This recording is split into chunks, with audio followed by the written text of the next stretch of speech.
Those summer days. We're having trouble streaming to Facebook. This may be an issue on Facebook end. It is possible the stream was ended or deleted on Facebook. We'll keep trying.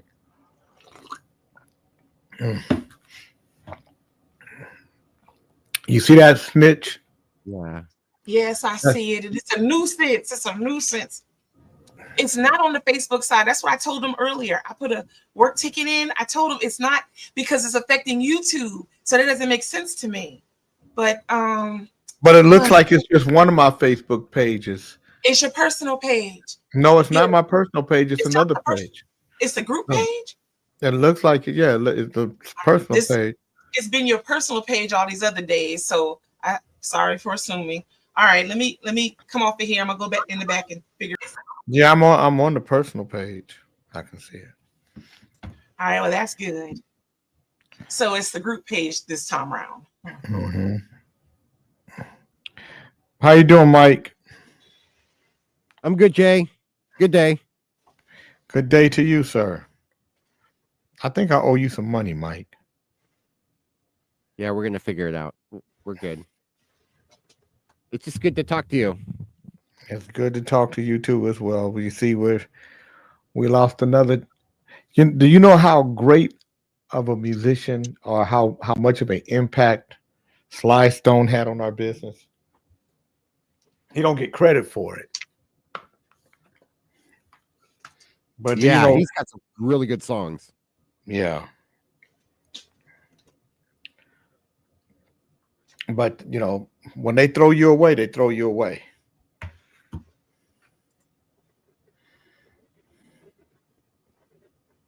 What do you mean by that?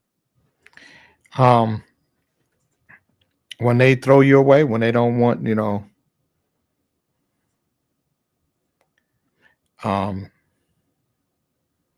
when they feel like, you know, when they feel like you're done, they get rid of you. They just throw you away. You know, he blended, you know, he was the first black supergroup. First integrated band in rock music. You want to talk about it on the show? I think you should. Yeah. Definitely passionate about it. Let's do it.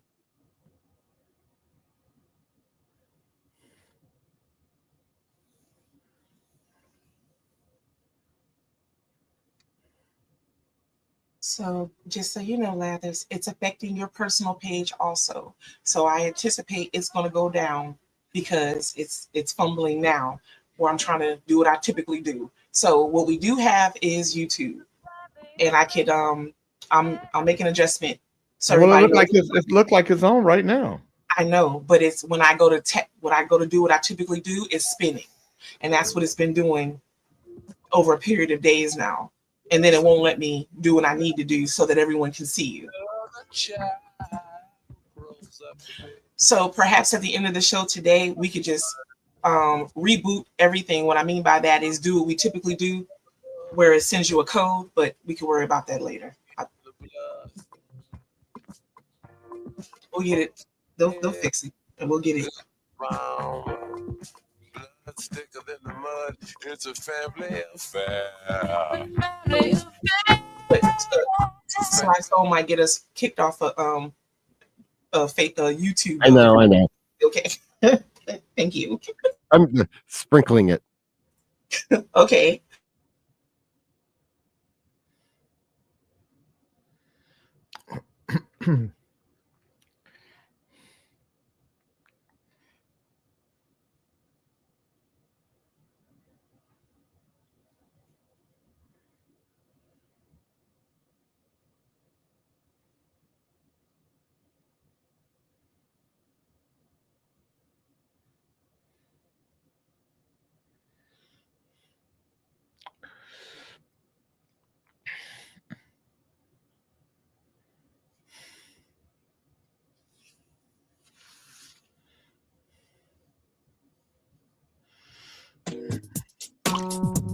The JK Show.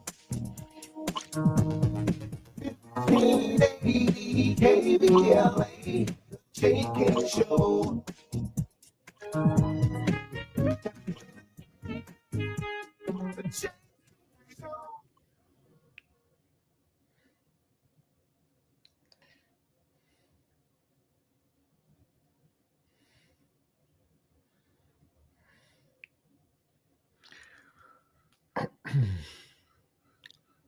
All right, we got one person at least on YouTube. That's wonderful.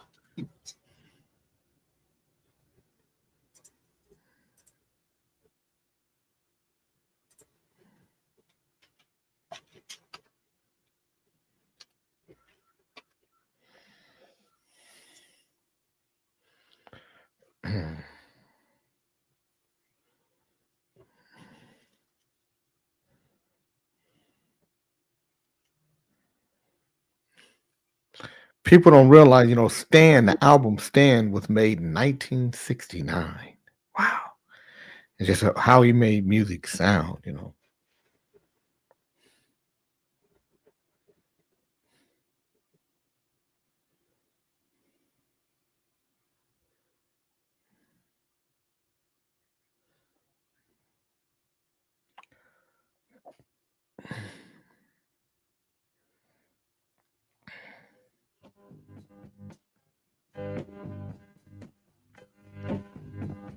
We can't play it, Mike.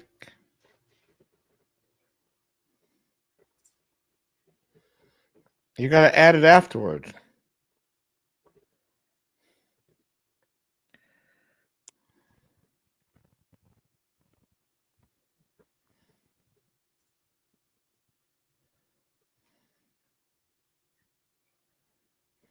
There's our sister Jenna Marie. Hey, sister. Thank you.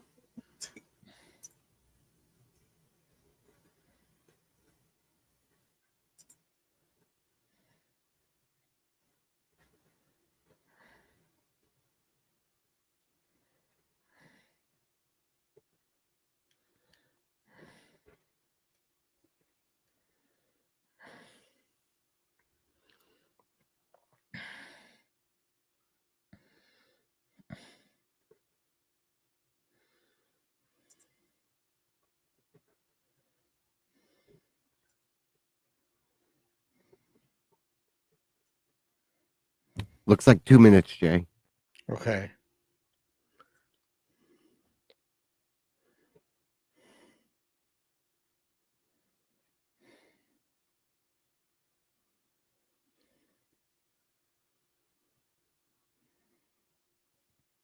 And then 12-minute segment, 10-minute segment.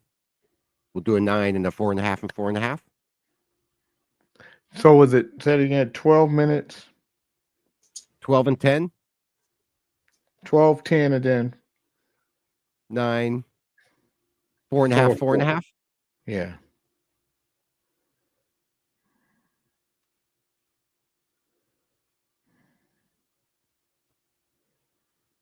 One minute.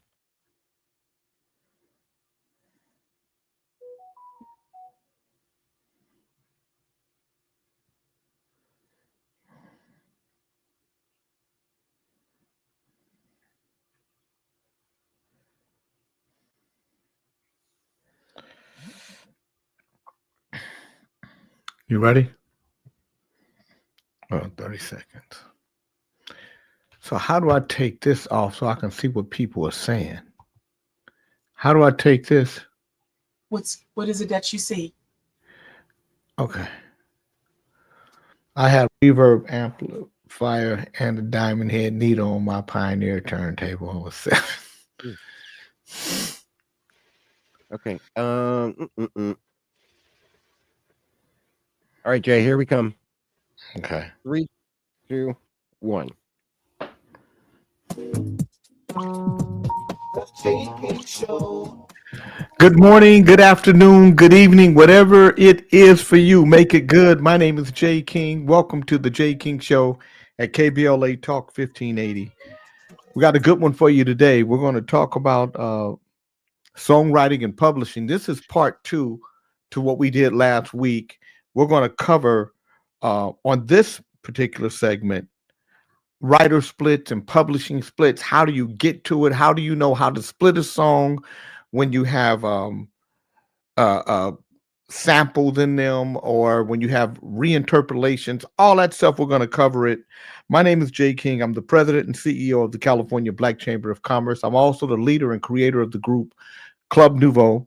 I do radio shows here at KBLA Talk 1580, 97.5 FM, KDEE, Mondays from 1 to 3 p.m. on a show called Politics, and Tuesday, Wednesday, and Thursday from 3 to 5 p.m. on a show called Traffic Jams. I also do a show on jkingnetwork.com called Kings in the Morning. You can also find the J King Network on YouTube, and you can find me, J King, the number 3, on Facebook, and we're all over there. And I want to get into this show, but before I do, I want to just pay homage to the great, iconic legend and giant Sylvester Stallone, who passed away Monday, June 9th, 2025, at the age of 82 years old after a long bout with COPD. I know how devastating it can be, because my father passed away this past September at 85 years old from COPD, and it really does a job on your lungs and your breathing. And we're all going to go, but not all of us are going to do what Sly Stone did before he went, because what he did was groundbreaking. He was a groundbreaking musician, a groundbreaking producer, a groundbreaking on-air personality on the radio.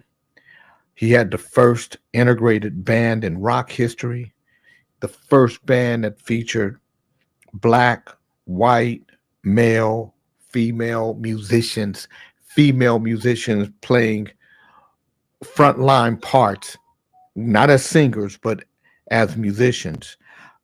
Sly Stone is credited with perfecting funk and combining it with other genres like soul and rock and psychedelic music. He was very strong with his social stance, so his music was socially and politically charged in his lyrics, with songs like Everyday People, Thank You for Letting Me Be Myself, and Don't Call Me Nigga Whitey, Don't Call Me Whitey Nigga.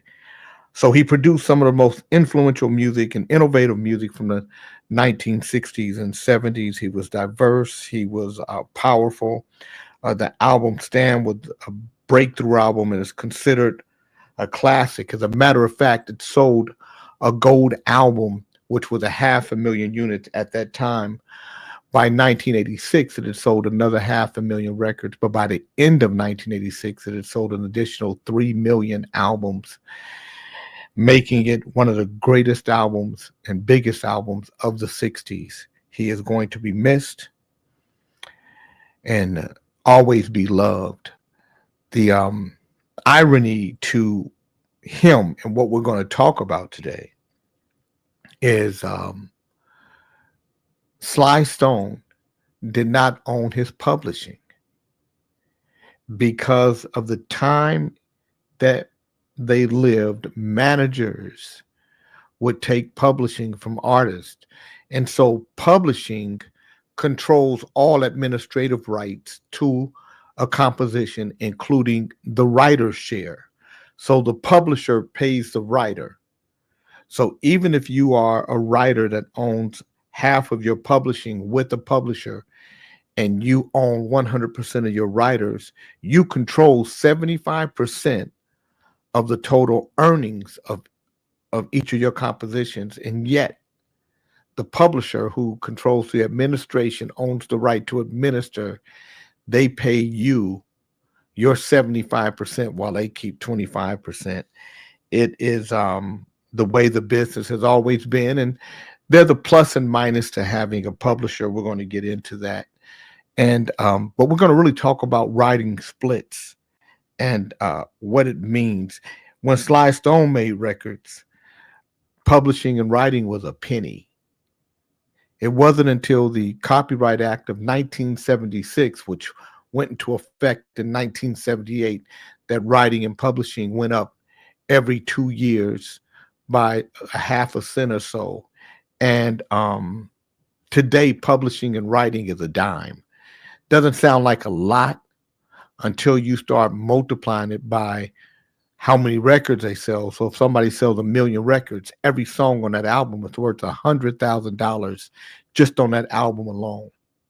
That doesn't count if it becomes a single and sells another 1 million singles, it's worth another $100,000. That doesn't count every time it plays on the radio and you get between 15 cents and 50 cents and it generates 750,000 or $1 million. And it does the same thing year over year. That's when you know the value of a song. You don't understand the value as a writer and publisher of a song until you've had a song in a television commercial or in a movie, or if it becomes a theme song. That's when you know that you have struck gold, because that is the gift that keeps on giving. I'm just going to get right into writers and how writers how they split the pot. A lot of times people think that if they write a song with somebody, that it's split 50-50. Because for the most part it is. John Lennon and Paul McCartney split songs 50-50, even though sometimes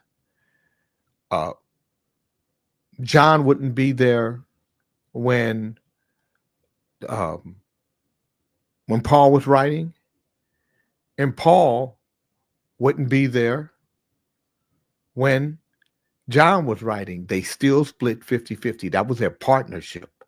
So there is a way to get credit for a song that you didn't write if you co-write with someone and you guys have an agreement, whether it's written or verbal, that you all have an agreement that as a writing team, whether you're there or not, you're going to split. But that's for both parties. Now, if you don't trust, or if you don't know the person well, like Lennon and McCartney, they were like, rice and beans. They just worked together. And that's just the way it was. But that's not always the case. That's why it's important that if you're going to write with somebody, that you have a writer's split sheet. And what a writer's split sheet does is it spells out who is going to get what, and you all have an understanding that the writer's split sheet is what you're going by when you when you go to your writing, your PRO, your performing rights organization, to fill out your sheet for the composition, to make sure that you get your credit, that you're going to get and you can't fill any of this stuff out until your record has a release date and a record number and all that stuff. And then you take that information, you fill it out with CSAC, ASCAP, or BMI, and now your song is registered with your PRO. You might be a writer for ASCAP, and I'm a writer for BMI. So BMI is going to collect my money for performances. ASCAP is going to collect your money for performances. And based on what the splits are, that's how they're going to collect it. And then they're going to pay your prospective publishing company, but they're going to pay you too. So as a songwriter, your royalties come to you from your performing rights organization. Your money comes to you, unless directed to go to your publisher. And your publishing money is going to go to your publisher, and then your publisher is going to account to you. When you write a song, every quarter, you are going to receive a statement, and a payout from CSAC, ASCAP, or BMI. And when your song first comes out, you don't just get money. It's not like your record comes out and then the next quarter you start getting paid. Generally, it takes about a year from the time that your record comes out on the radio before you start seeing checks. And then you'll see checks frequently every quarter. And and your PRO is responsible for performances. And when we talk about performances, we're talking about on the radio, on television, over the internet, on video, any place your song in bars. Bars have licenses with the performing rights organizations, and they pay so much money in. They every quarter they show how much they if your song is part of it, they show how many times your song played, and that money is divided between all the music that was played at that time. So that's how that works. That's how and that's how the royalties are paid out. How the splits are paid out, it's based on how your partnership is. But if you're writing with somebody and, let's say somebody brought you some music and they have a lyric and a melody, but they don't have a hook. So I got 5 on it becomes the hook, right? But the rapper's done the rap, the music is the music, and somebody comes in and puts I got 5 on it. How much is that worth? Because there's no set rate or how that happens. It is important that when you walk into a room to be a collaborator, that you ask the question, how much of this song is available if something that I add, you like it? So let's just say somebody did the music. And the guy who did the music said, in order for you to use my music, I want 50% of the song. Well, if he takes 50% of the song, that leaves 50% of the song for you and whoever you bring in to write. So let's say you so the music guy got 50% of the song, and now you as a songwriter bring in another songwriter. Well, you can't give him 50% of the song because you wouldn't have any. You can't take 50% of the song because he wouldn't have any. So you would either split it with the new songwriter 25-25, and then the guy who did the music has 50, when that makes that 100%. Or you could say, I want 30%, give you 20%, and the music guy has 50%. Whatever it is, it always has to add up to 100%. Now you're going to hear people say that it's not 100%, it's 200%.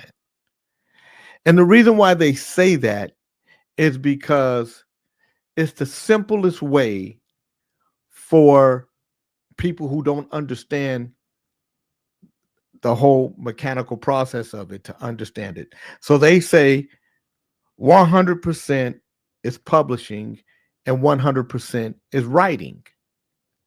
But I think that is more confusing. If you make it 100%, and if you own 25% of the writing, then you own 25% of the publishing. If you own 50% of the writing, then you own 50% of the publishing. If you own 20% of the writing, then you own 20% of the publishing. If you can't figure that part of it out, it becomes more difficult to grasp it. When I'm done here, I want to make it easy for you to grasp. My name is Jay King. You're tuned into the Jay King Show at KBLA Talk 1580. We're talking about writing and publishing splits.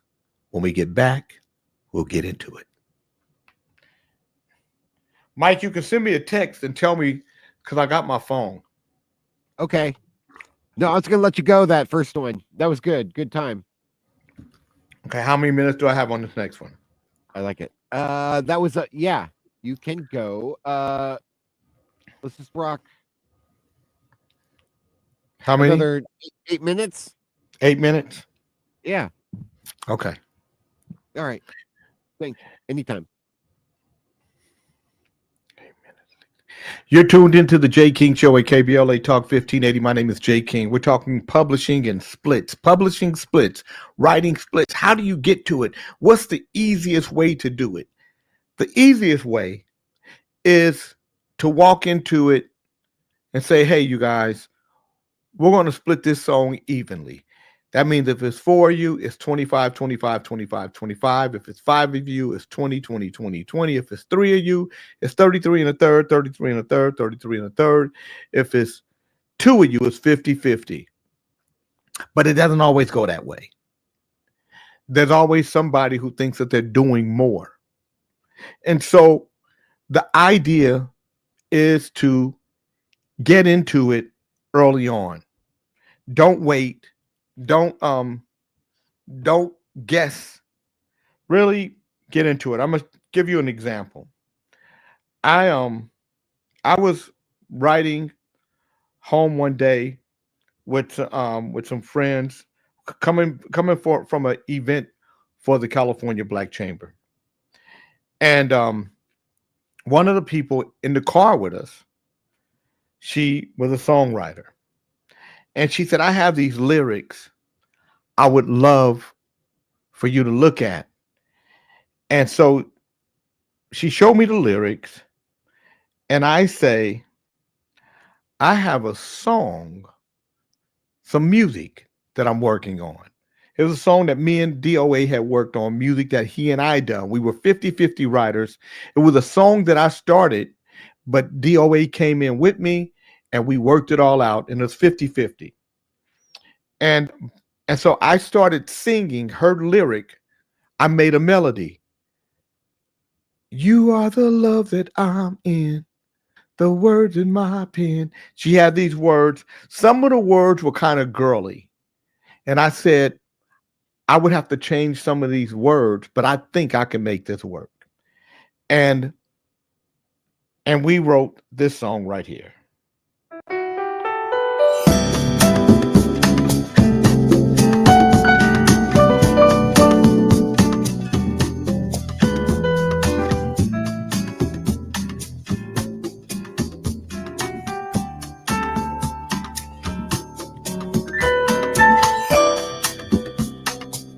You are the love that I'm in, the words in my pen, the noun to my wind, my inspiration. You are the beat of my heart,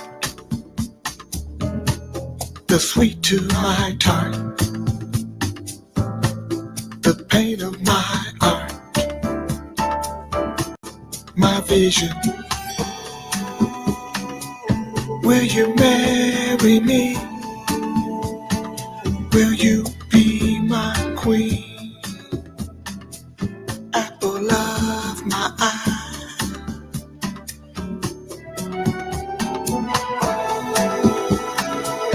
Will you marry me? Will you be my queen? Till the day I die. So I already had the music. I already had the hook. Already had the melody. What I didn't have was the lyric. I was struggling with the lyric. So I could have easily negotiated and said, we'll give you 20% of the song, or we'll give you 15% of the song, because I changed the lyric. I didn't use all of her lyric. I changed it. But as opposed to going back and forth, I said, we're going to split the song 1/3, 1/3, 1/3. So everybody owns 1/3 of the song. And the reason why is because sometimes as a songwriter, especially a collaborator, when people know that you will be fair with them or that you will be more than fair with them, they're always eager to work with you. If people feel like, you're not going to give them much, or you're going to make them work for it differently, they probably won't want to work with you again. And so I'm big on creating partnerships with writers that will write with me and say, and when they have something else, want to send it to me. So as a songwriter, you should always treat people how you would hope someone would treat you. So that's what I do. I treat people how if I'm in a power position, I always try to be fair. But and me offering 20% would not have meant that I wasn't being fair, because I believe that the song, her contribution was about 20. But this was her first time working with me, and I felt like, and because and she caught me at the right time. I was in a generous mood. When you are splitting songs, so the first thing I did, though, once we made the deal, I sent her an email saying, "This is what we've agreed to. Tell me your name of your publishing company. How do you want your name listed on the song?" So when the song is published, when it's out there, you'll see my name, you'll see DOA's name, you'll see her name, and then you'll see our publishing company's name. And each of us are responsible for registering our song properly with our PRO. And you got to list it with your 33 and a third percent. And you have to list the other two writers and their 33 and a third percent and their performing rights organizations. And they have to do the same if you guys have, even if you guys have the same performing rights organization, you still have to list it all. It gets to be a bit tricky when you start talking about samples and sample clearances and reinterpolations. When you start talking about those things and you start talking about splitting a song, this is where it gets a bit dicey. And we're going to get into that in the next segment. I want to say to you in this segment that somebody who brings music to you is not a beat maker. They are a co-composer. They are composing with you. So please recognize that somebody who sends you music is writing with you. You're not just a songwriter because you wrote the lyric and the melody. You and the creator of the music are co-writers or collaborators. When we come back, we're going to break down publishing, writing, and sample clearances and what it all means. You're tuned into the J. King Show at KBLA Talk 1580. We'll be right back. How was that, Mike? Very good. Yeah, that was nice. Okay. Jay, what was And the name of that song? Huh? What was the name of that song? Will You Marry Me? That's my song. Do you need me to send it to you? I was just going to clip it from the show and put it at Okay, the end of perfect. the segment. It's Will You Yeah. Marry Me? It's not even released yet. Okay, I just want to make sure. Okay. Cool. All right, 944 plus What time? How many minutes? 9 minutes. Wow, 9 minutes? Okay. Wait, You ready? hold on. It's the J. King Show at KBLA Talk 1580. My name is J. King. I hope you guys are grasping what I'm saying to you. I hope that I'm not speaking over your head. I hope I'm speaking in a language that you understand, because sometimes, publishing language and regular language are two different things. So we're talking about splits and how to split a song.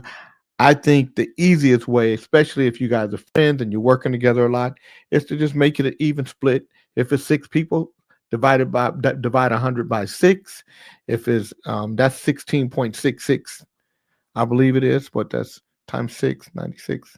So yep, 16.6, 66. And now you guys, each of you guys are happy. You guys own an equal part of the song. If it's 5 of you, then that's 20%. If it's 4 of you, that's 25%, and so forth and so on. When we start talking about sampling, though, this is where it gets tricky. If you're writing with a producer and he brings you a piece of music, and that music is comprised mostly of a sample, should he get a piece of the writing? And that becomes a question that you have to really dissect. And if he gets a piece of the writing, is it equal to yours? Now, this will go again to if you guys are friends, if you have a relationship. I always split writing with DOA. Whether I did a song called "The Pain of Love" for Club Nouveau. He said, "Hey man, this is your song. You wrote it." And I said, "Nope, you did it with me. You get you split it with me 50-50." So I just like doing that. So anytime I call DOA, he's always ready to write with me because he knows that something's going to come of it. That I'm not going to just discount his portion. I'm going to give him credit for what he's done. But I'm not saying you have to do that or everybody does it, especially when sampling is involved. Sometimes if a producer is leaning heavily on the sample, then did he really create anything? So then it becomes a work for hire because that sample clearance may cost you 75-80% of the song, which will only leave 20% of the song. So you can either split the 20% with him 50-50, or you can say, you know what? You gave your piece of the song away with the publishing. The publishing took so much because of the sample. Or you can say, we're going to split this portion 75-25, which would mean that he would end up with 5% of the song. You would end up with 15% of the song. And the sample owner would end up with 80% of the song. So whoever is sampled, and if you have more than one sample in your song, sometimes people sample multiple records. And when you sample multiple records, it will take over 100% of the writing and publishing. So you say, well, how can you do that? Well, what happens is the record company will take it out of your other songs. So it will pay out the publishing and writing at 110, 120%, but you will lose percentages on your other songs. That's why it's important that if you want to sample something, that you know that there are 2 different clearances. There's the sample clearance for the writer and publisher, and then there's the sample clearance for the master owner, whoever owns that original record. When you sample that record, so there's 2 payments that you have to make in clearances, and there's 2 royalties you have to pay, one for the sample and one for the master. So the sample to the publisher, and then the master to the record company. If you're going to work with a producer, somebody who's creating music, the easiest and safest way to not find yourself in an issue where you might get sued for sample clearance is if you work with somebody who's creating original music. Even when you do a reinterpolation, in other words, if you don't sample, but you play somebody's music over, it doesn't matter. You still have to clear that original song. Even though you didn't sample it, you played it over, they still get to own a piece of the song. So They could take 80%, even though it's not a sample. They can still say, if you want to use my song, it's going to cost 80%. And that leaves you with 20%. They could say, hey, we're going to take 50%, and that would leave you with 50% to split. They can say, you can't do my song, and there's nothing you can do about it. You could have what you think is a smash hit. You can't just release it. If you release it without their permission, they can take 100% of the song and sue you for copyright infringement. So you want to make sure that you do it right. And that's where places like Harry Fox or independent um, publishing clearance companies can help you. But you don't decide that you're going to put the song out anywhere. A lot of people say, man, put the song out and let them sue you. I say do it right the first time. Just get it right the first time, and you won't have to worry about it. But when you reinterpret somebody's music, what you just did was you took yourself out of having to pay a second fee. You don't have to pay the master use owner in advance, and you don't have to pay them a royalty. You only pay the writer and publisher. If you remake somebody's song, they can't do anything about it. They can't stop you. They can't tell you they don't like the song. All you have to get is a compulsory license to release the record, and you pay a royalty of writing and publishing. There's so much to this whole process that becomes convoluted if you don't take time to just understand it. A lot of people would try to have you believe that writing and publishing, the understanding of it is difficult. And it really isn't. It just requires you to pay attention to what it is that you're doing as you do it. And you do it a few times and then you'll get it. You'll say, okay, this is a reinterpolation. This is a sample. This is a remake. And this is an original composition that I need to do splits with in a way that is going to be fair and equitable. We'll be right back. You're tuned into KBLA Talk 1580. My name is Jay King. This is the Jay King Show. All right. Thanks, Jay. Mm-hmm. Now, I have how many minutes? 4.5? Yeah, 4.5. 2 of them. Okay. 4.5. Okay. You ready? Yes, I am. Okay, anytime.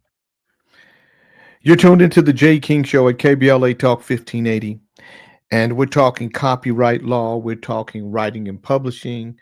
We're talking splits. We're talking performance rights organizations. You got to be signed to a performing rights organization in order to collect your money. If you aren't versed enough in the music business and you feel like you need some protection, don't be afraid of doing a publishing deal. If you have a publishing deal with a publisher who is going to make sure that all of your songs are registered properly, that they're being tracked properly, you can do that. And, and if you don't want any money, if you say, no, I just want a publishing deal, I don't want any money, I just want somebody to take care of my catalog, you can do what we call an administration deal. And what an administration deal is, a publisher basically deals with the administrating of your catalog, of all of your songs. They collect the money, they make sure that it's registered properly, they make sure that you're being paid properly, they make sure that you're being paid outside the United States, that you have the proper sub-publishing deals so you can collect money from other countries. They make sure that your neighboring rights, which is a whole nother pot of money outside the United States, that they're taken care of and they're protected. And a sub-publisher really is a godsend for somebody who is a writer and a producer who's working all the time the sub publisher can take care of your catalog. What he can't do and what he won't do is your split sheets, because he or she aren't at your sessions for the most part. That's you writing with somebody, so you have to get them the all of the information. But what they can do is they can create a fair split system for you, so they can create split sheets. So when you walk into a session, your publisher has already made a split sheet for you, so you can make sure that everybody signs off. So when you bring this particular composition back to your publisher and say, hey, I own 20% of this, and it's going to be on such and such as album, it's going to release on this date, that your publisher has all the information he or she needs to make sure that your songs are registered properly. Again, and if you have a full publishing deal, what that means is that publisher owns the rights to your publishing, and you could either have a deal that after a certain period of time your publishing reverts back to you, or it's a 50-50 deal where the publisher and you are splitting 50% of your publishing. You own 100% of the writing, 50% of the publishing. He owns 50% of the publishing. He does all the administration work, takes all the money. He basically is he can do what you can't do. He can go make deals with your publishing. You can't go make deals. So you got to figure out how much of the publishing and you want to control, not for today, but for tomorrow, in case you want to get out of this deal or you don't like this publisher. If you have an administration deal, when the deal is over with, you can pull up everything you own and take it to another publisher. That's an administration deal.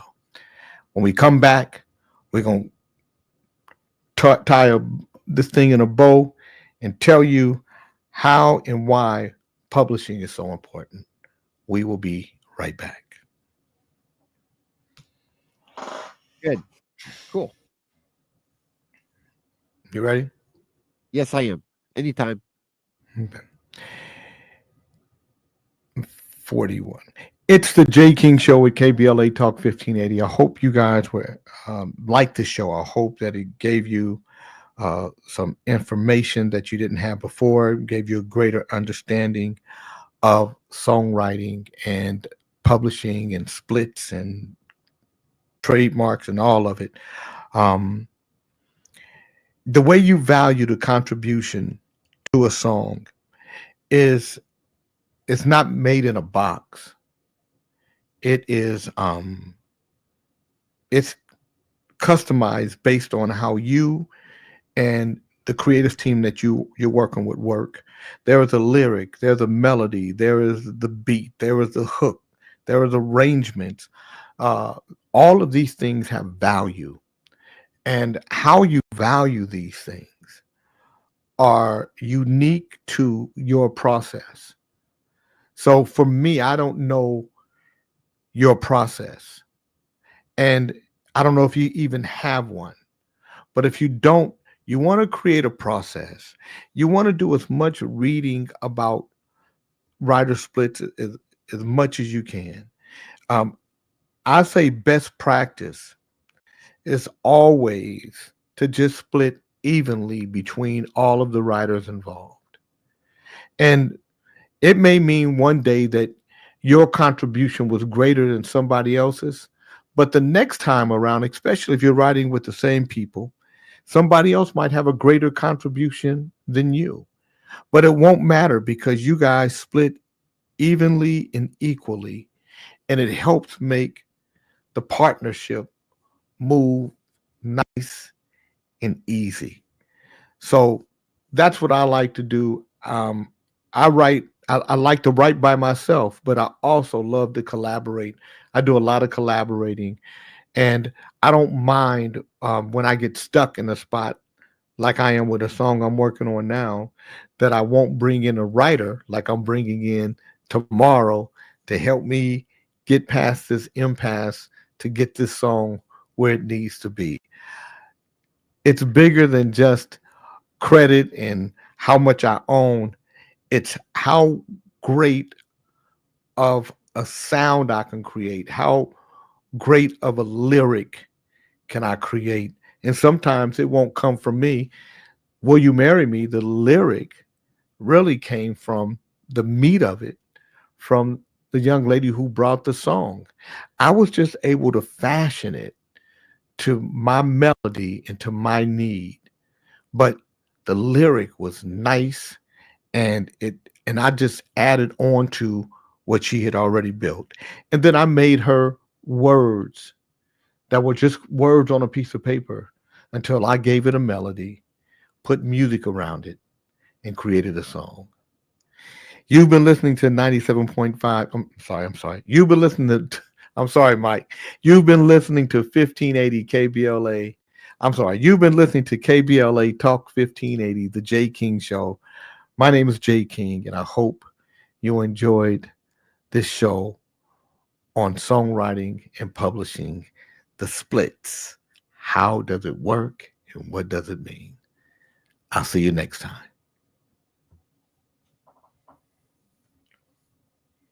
How was that, Mike? That was really good. Thank you. All right. Okay. So I got to get ready for this Club Nouveau rehearsal. We got shows this Saturday and then every weekend from this Saturday. This Saturday, we're in San Francisco. Thursday, we're in Fresno. The 21st. Are you coming to Folsom? Did you buy tickets to come see us? Me and Folsom? Yeah. Yeah. That is, I just got to check the date. I did see her at the amphitheater. Saturday, the 21st. Saturday. The 21st. Yeah. I'll try really hard. That's next weekend. Yes. Yeah, and I'll bring my wife. Yeah, bring your wife. She's up for it. She's a hermit. She'll tell us she'll have fun. Yeah. Yeah, I like Folsom. Anywhere but Sac. You know Donald Trump is crazy than a motherfucker, though, right? He may be a little crazy. Yeah, he's doing some dumb shit. He's silly. He got pissed off because he got implicated in the Epstein files. Well, And because and then he went on a rampage and took it out on Newsom. Because he's trying to hide it. He trying to change the narrative. No. Yeah. He's trying to keep us safe. You know how many illegal criminals are here? I wouldn't give a damn. He's a racist and a bigot, prejudiced and biased. Everybody agrees with him. No, everybody don't agree with him. I don't agree with him. Only racists and bigots agree with him. Then So you're one of them. 20%. What? You're part of the 20% then. No, you're part of the racism that this country needs to rid itself of. I gotta go. Yeah. Okay, Jay. Mm-hmm. All right, ending it now.